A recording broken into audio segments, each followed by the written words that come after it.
اعوذ باللہ من الشیطان الرجیم بسم اللہ الرحمن الرحیم۔ کیا نبی کی ہر دعا قبول ہوتی ہے؟ غلام مصباح بلوچ، استاد جامعہ احمدیہ کینیڈا، روزنامہ الفضل انٹرنیشنل، بدھ 13 ستمبر 2023۔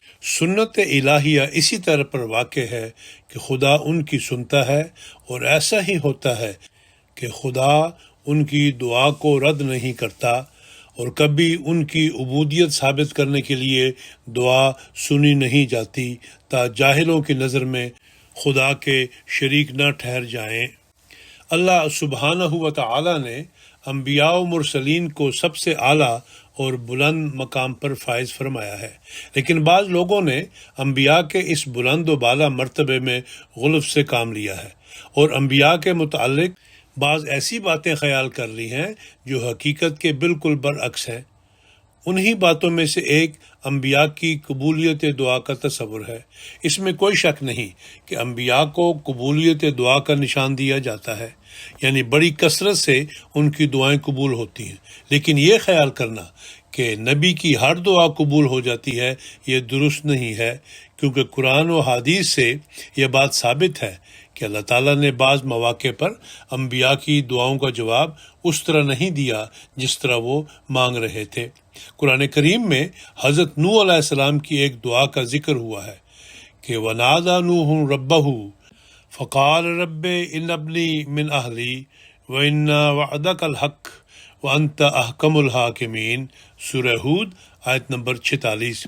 یعنی جب حضرت نوح کے زمانے میں سیلاب آیا اور آپ کا بیٹا ڈوبنے لگا تو حضرت نوح نے اپنے رب کو پکارا اور کہا، اے میرے رب، یقیناً میرا بیٹا بھی میرے اہل میں سے ہے، اور تیرا وعدہ ضرور سچا ہے، اور تو فیصلہ کرنے والوں میں سے سب سے بہتر ہے۔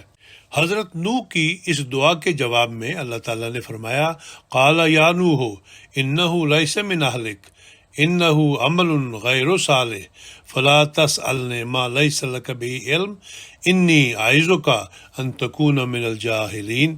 سورہ ہود آیت نمبر 47۔ یعنی اللہ نے کہا، اے نوح، یقیناً وہ تیرے اہل میں سے نہیں، بلا شبہ وہ تو سراپا ایک ناپاک عمل تھا، پس مجھ سے وہ نہ مانگ جس کا تجھے کچھ علم نہیں، میں تجھے نصیحت کرتا ہوں، مبادا تو جاہلوں میں سے ہو جائے۔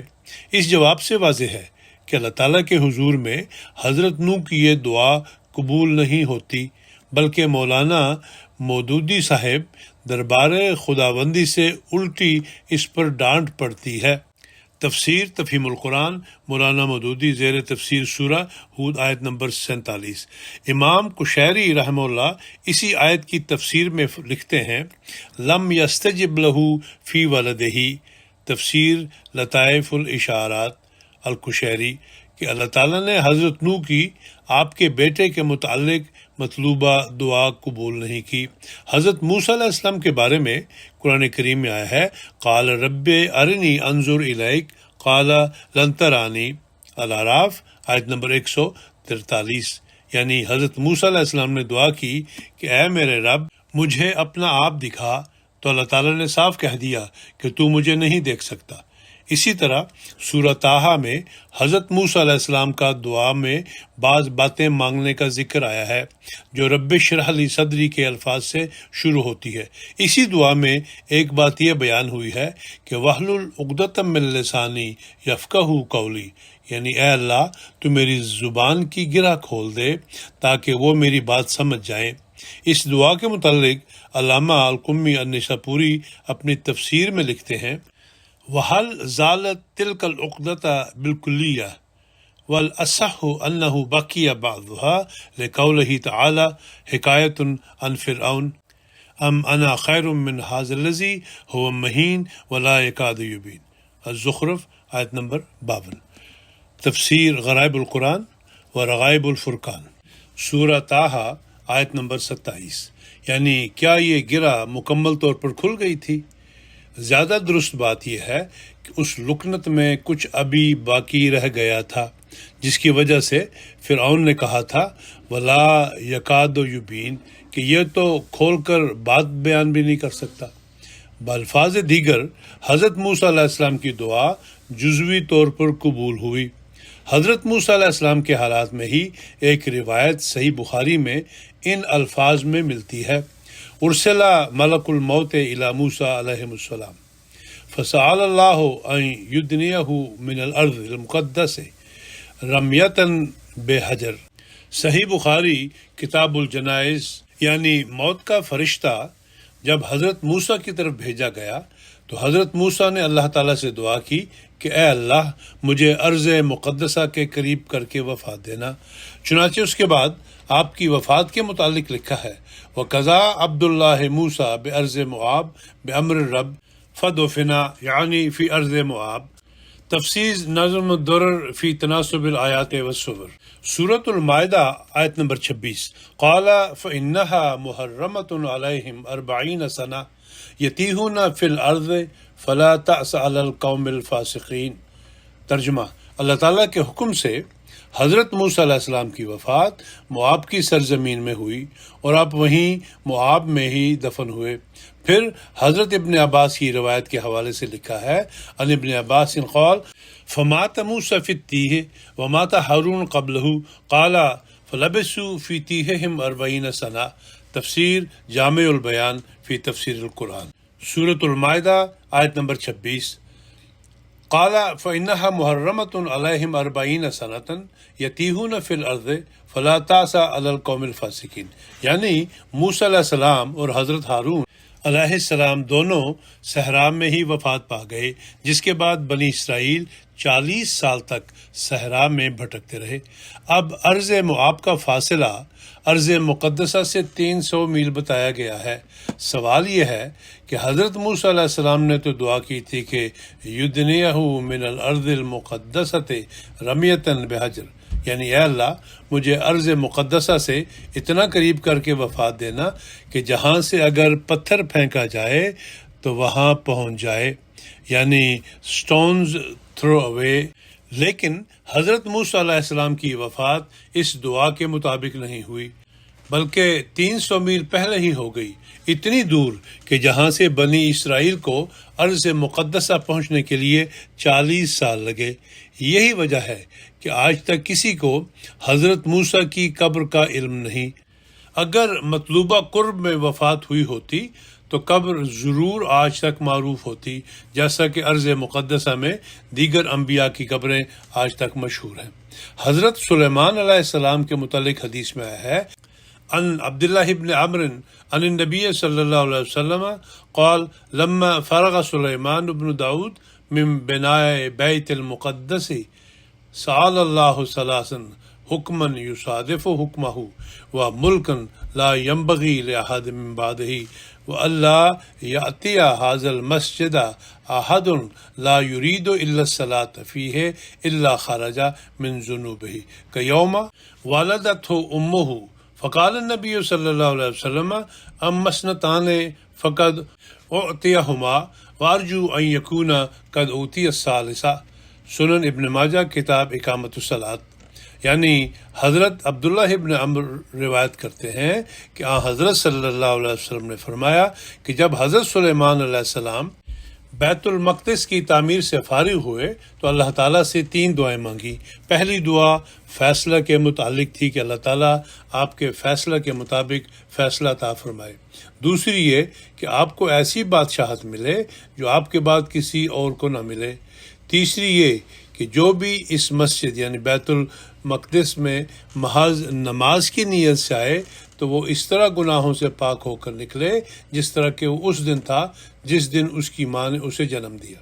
پھر حضرت صلی اللہ علیہ وسلم نے فرمایا کہ ان مانگے گئے سوالوں میں سے 2 تو آپ کو عطا کر دیے گئے اور میں امید کرتا ہوں کہ 30 سوال بھی آپ کو عطا کر دیا گیا ہوگا۔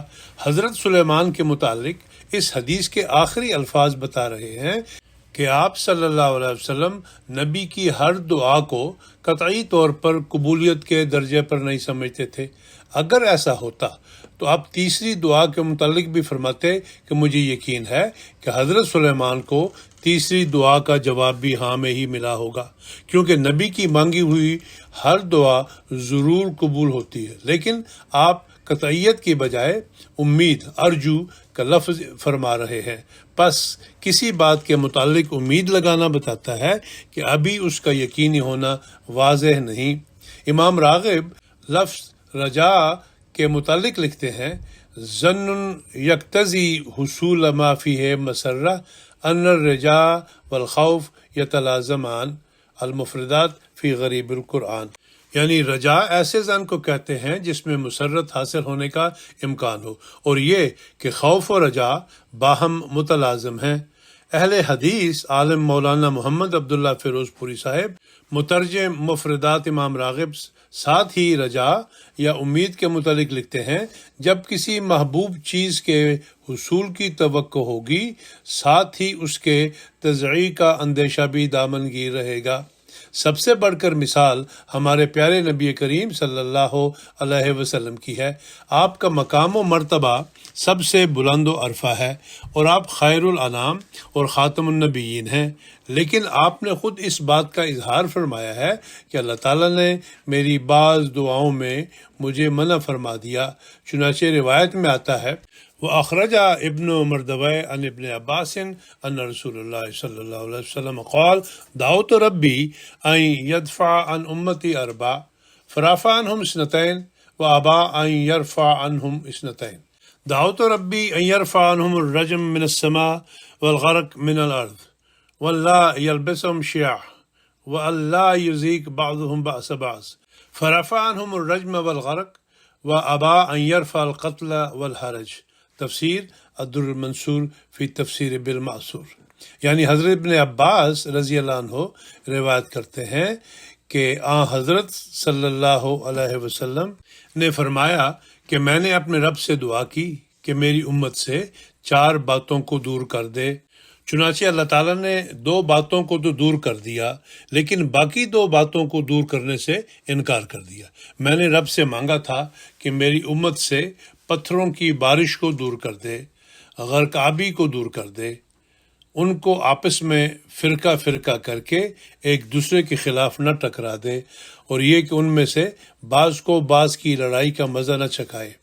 پس اللہ تعالیٰ نے پتھروں کی بارش اور غرق آبی کو تو دور کر دیا، لیکن میری امت کے آپس میں لڑنے اور قتل و غارت کی دعا قبول کرنے سے انکار کر دیا۔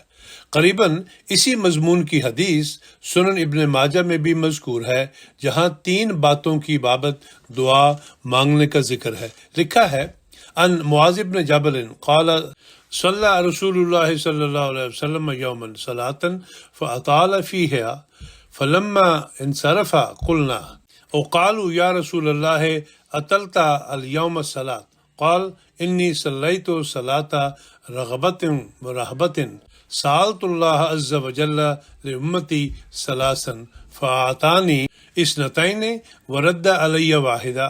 سنن ابن ماجہ کتاب الفتن۔ ترجمہ، حضرت معاذ بن جبل روایت کرتے ہیں کہ ایک دن حضرت صلی اللہ علیہ وسلم نے طویل نماز پڑھائی۔ نماز ختم کرنے پر پوچھا گیا کہ حضور آج آپ نے بڑی لمبی نماز پڑھائی۔ حضور نے فرمایا میں نے امید اور خوف کی نماز پڑھی ہے، اور میں نے اللہ تعالیٰ سے اپنی امت کے لیے 3 باتوں کے لیے دعا مانگی، جس میں سے 2 اللہ تعالیٰ نے مجھے عطا کر دی لیکن ایک مجھ پر رد کر دی۔ اس حدیث میں دعا کی خاطر نماز لمبی پڑھانے کا ذکر ہے۔ صحیح مسلم میں اس دعا کے متعلق لکھا ہے ودعا ربہ طویلا۔ صحیح مسلم کتاب الفتن، یعنی آپ نے بہت لمبی دعا کی، لیکن نماز میں اس لمبی دعا کرنے کے باوجود اللہ تعالیٰ نے ایک دعا قبول نہیں فرمائی۔ اس روایت کا حوالہ دیتے ہوئے علامہ القرطبی قرآنی آیت اجیب و دعوت دا کی تفسیر میں فرماتے ہیں وقال بعض العلماء اجیب ان شئت کما قال فیکشف ما تدعون الیہ ان شاء۔ الانعام آیا 45۔ فیکون ھذا من باب المطلق والمقید۔ وقال دعا النبی صلی اللہ علیہ وسلم فی ثلاث فأعطی اثنتین ومنع واحدہ۔ تفسیر الجامع لاحکام القرآن۔ یعنی بعض علماء نے اجیب و دعوت الداعی کے متعلق کہا ہے کہ میں دعا قبول کرتا ہوں اگر میں چاہوں، جیسا کہ اللہ تعالیٰ نے فرمایا ہے کہ وہ دور کر دیتا ہے ان باتوں کو جس کے لیے تم اللہ سے دعا کرتے ہو اگر وہ چاہے۔ سورہ انعام آیت نمبر 41۔ پس یہ یعنی دعاؤں کو قبول ہونا غیر مشروط اور مشروط ابواب سے تعلق رکھتا ہے، جیسا کہ حضرت صلی اللہ علیہ وسلم نے 3 باتوں کے لیے دعا مانگی جس میں سے 2 عطا کر دی گئی لیکن 1 منع کر دی گئی۔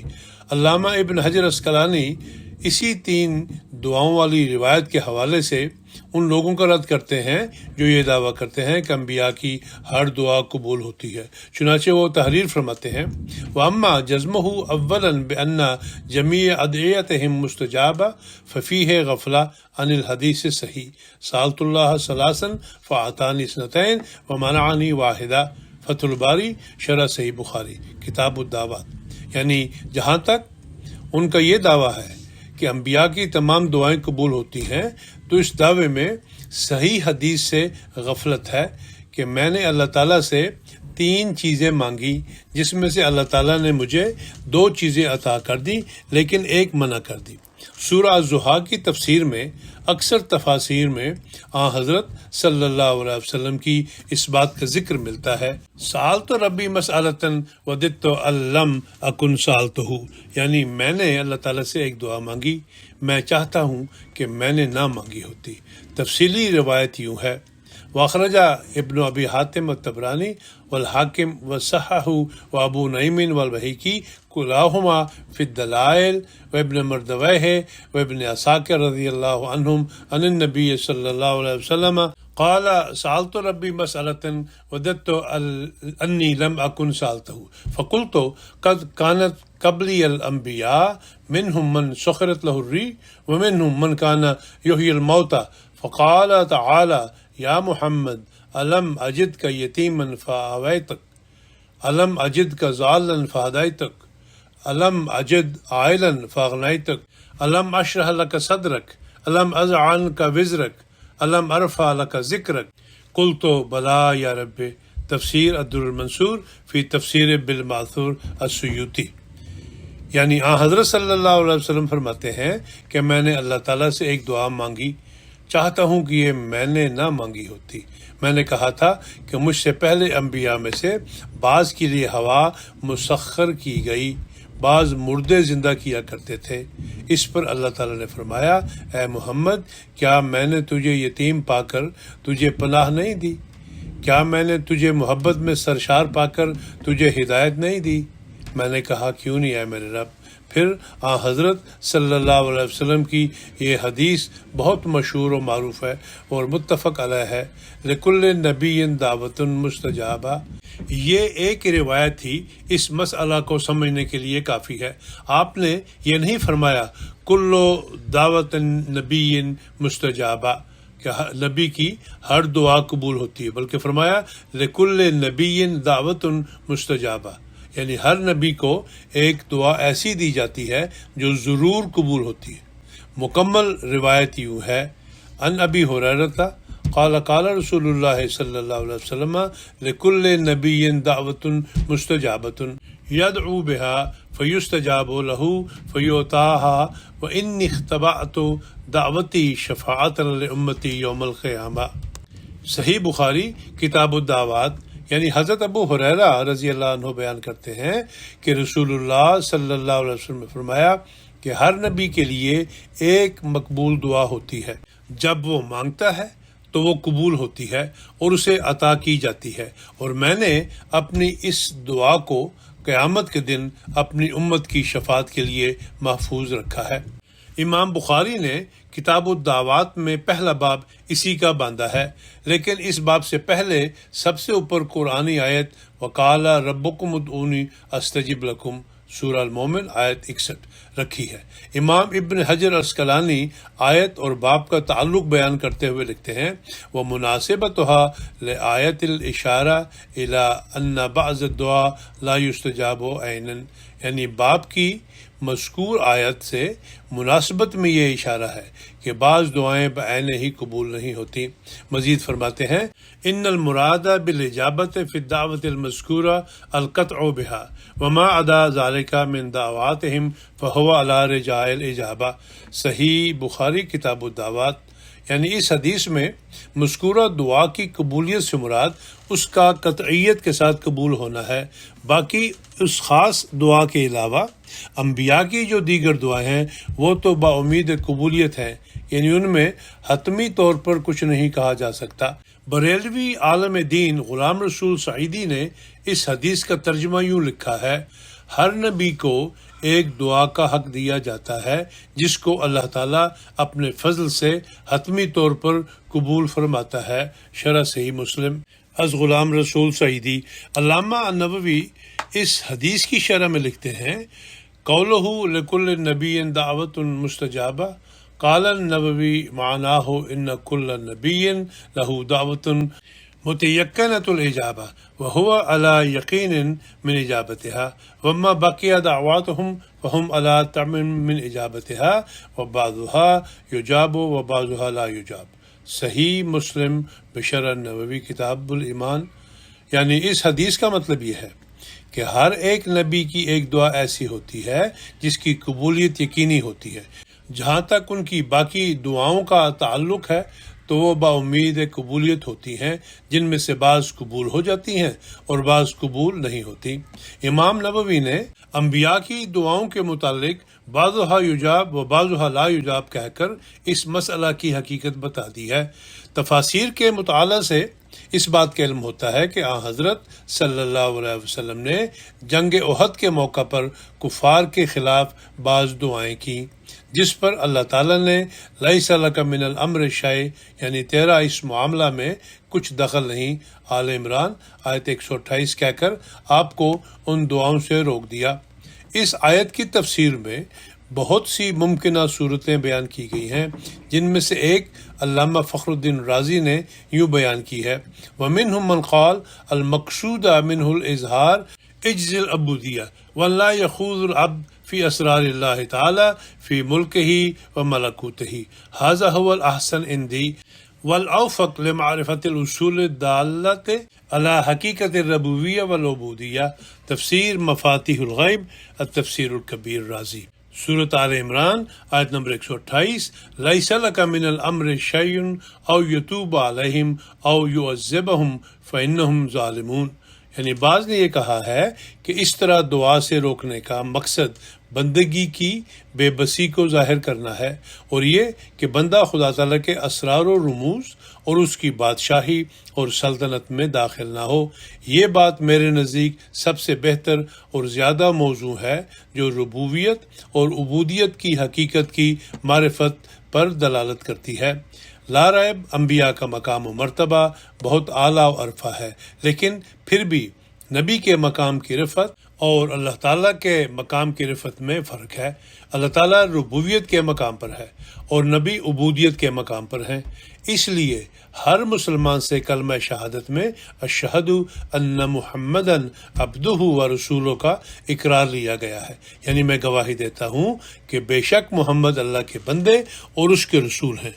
حضرت اقدس مسیح موعود علیہ السلام مقبولین الہی کے اس مقام عبودیت کی وضاحت کرتے ہوئے فرماتے ہیں سنت الہیہ اسی طرح پر واقع ہے کہ خدا ان کی سنتا ہے، اور ایسا ہی ہوتا ہے کہ خدا ان کی دعا کو رد نہیں کرتا، اور کبھی ان کی عبودیت ثابت کرنے کے لیے دعا سنی نہیں جاتی تا جاہلوں کی نظر میں خدا کے شریک نہ ٹھہر جائیں۔